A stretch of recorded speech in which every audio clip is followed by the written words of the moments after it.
আসসালামু আলাইকুম ওয়ারাহমাতুল্লাহি ওয়া বারাকাতুহু।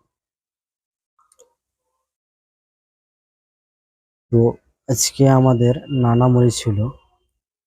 তো নতুন কবরস্থানে আজিদ মোড় এখানে মাটি হলো। আমরা মাটি দিতে গেছিলাম। একটা বিষয় দেখতে পেলাম আমরা যে বাস পচার আগে লাশ পচে গেছে। কবরস্থানে আগে বাস পচার আগে লাশ পচে হারিয়ে গেছে। বাস দেখতে পাচ্ছি কাঁচা বাস আছে এরকম,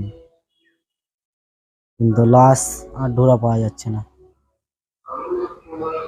তাহলে হিসাব করেন, কবরস্থানে যেও মানুষ শুধরাচ্ছে না, তবুও মানুষ ৫ ওয়াক্ত নামাজ পড়ে না, আল্লাহকে দেখে ভয় করে না। আল্লাহ কি বলছে কোরআনের মধ্যে? কুল্লু নাসি দালিকাল মাউদ, মানে কুল্লু নাসি দালিকাল ইকাতুল মাউদ, মানে আল্লাহ যেই ভিতরে জীব দিয়েছে, মানে তার মানে রুহু দিয়েছে।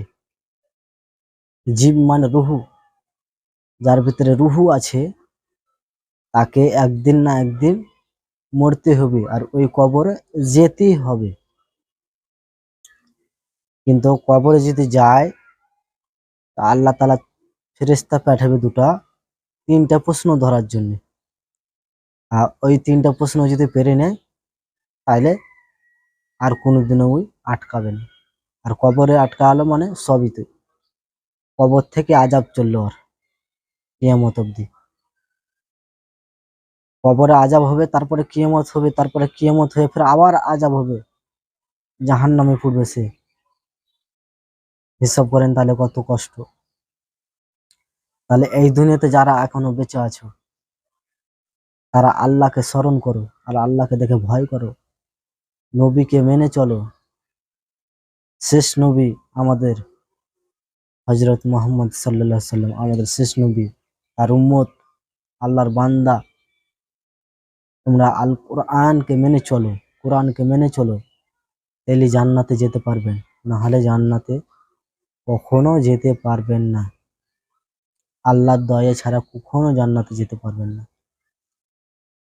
তো আপনারা মরণকে স্মরণ করো, একদিন আপনাকেও মরতে হবে, আমাকেও মরতে হবে।